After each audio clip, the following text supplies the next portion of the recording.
También cuando hablamos del tema dentro de esta jornada de los migrantes y refugiados, que celebramos este año con el lema como Jesucristo obligados a huir, la importancia de reconocer que a pesar de muchas huidas, a pesar de tantas dificultades, en la iglesia queremos encontrar un lugar de refugio, de ayuda, donde se manifiesta la misericordia de Dios, donde se manifiesta, se vive, se experimenta lo que es auténticamente la justicia de Dios, no la justicia de los seres humanos.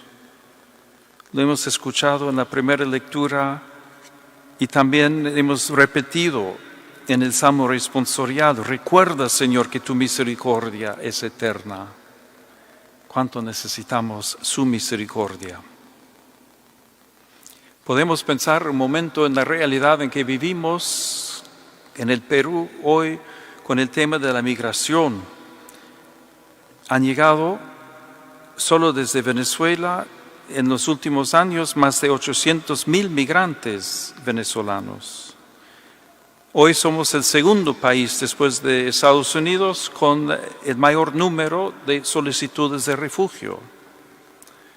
Solo en la región Lambayeque se podrían calcular alrededor de 15,000 personas, 2,500 familias migrantes con quienes compartimos nuestro territorio, pero Jesús pide mucho más. No es suficiente compartir un territorio, ¿verdad? Y tenemos que aprender más y más a acoger, a recibir, a ser generosos.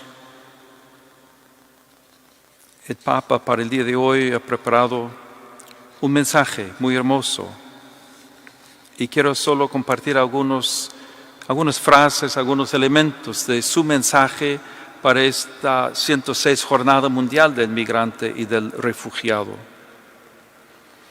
Y después de comentar el mismo título, como Jesucristo obligados a huir, nos propone primero que es necesario conocer para comprender. El conocimiento es un paso necesario hacia la comprensión del otro. Jesús lo enseña en el encuentro que todos conocemos de Cristo resucitado con los discípulos en camino hacia Emaús. San Lucas nos dice, mientras conversaban y discutían, Jesús en persona se acercó y se puso a caminar con ellos, pero sus ojos no eran capaces de reconocerlo.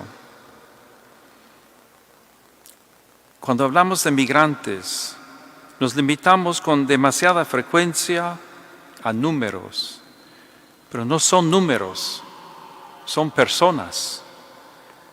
Y cuando los vemos, tenemos de verdad un deseo de conocerlos, de reconocer que son personas que tienen una historia.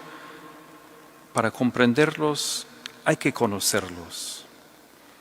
Y eso aún con más dificultad en este tiempo de la pandemia hemos vivido. Es de verdad un elemento constante en la vida de los migrantes, de los desplazados, que causa mucho sufrimiento. Después el Papa propone esta frase: hay que hacerse prójimo para servir. Parece algo obvio, dice, pero a menudo no lo es. De nuevo citando el Evangelio de San Lucas, nos hace recordar del buen samaritano. Y pone la frase, pero un samaritano que iba de viaje llegó a donde estaba él y al verlo se compadeció, acercándose, le vendó las heridas, echándoles aceite y vino, y montándolo en su propia cabalgadura, lo llevó a una posada y lo cuidó. Muchas veces los miedos, los prejuicios nos hacen mantener distancias con otras personas, nos impiden muchas veces acercarnos como prójimos. Y si no nos acercamos, si no somos prójimos, ¿cómo vamos a servir? Acercarse al prójimo significa estar dispuestos a correr riesgos. como nos han enseñado también tantos médicos, enfermeros, personal sanitario en los últimos meses. Estar cerca para servir va más allá del estricto sentido del deber. El ejemplo más grande nos lo dio Jesús cuando lavó los pies de sus discípulos. Jesús, que como dice la segunda lectura, a pesar de su condición divina, no hizo alarde de su categoría de Dios. Al contrario, tomó la condición de esclavo, pasando por uno de tantos. Tomó la condición de esclavo. ¿Cuánto nos cuesta? ¿Cuánto es difícil servir de verdad? Luego el Papa dice, para crecer hay que compartir. Y aquí hay un desafío grande para todas nuestras comunidades, parroquias, diócesis. Para la primera comunidad cristiana, la acción de compartir era uno de sus pilares fundamentales. En los Hechos de los Apóstoles leemos, el grupo de los creyentes tenía un solo corazón y una sola alma. Nadie llamaba suyo propio nada de lo que tenía, pues lo poseían todo en común. Todo en común.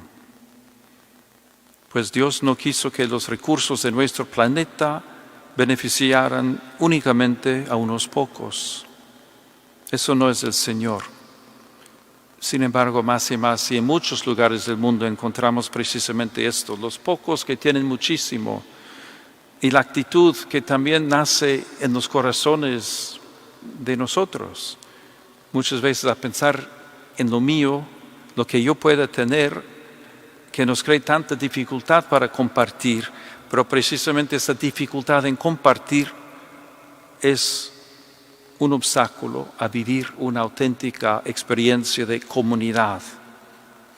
Y también con los migrantes, que son nuestros hermanos, hermanas, pues estamos llamados a compartir.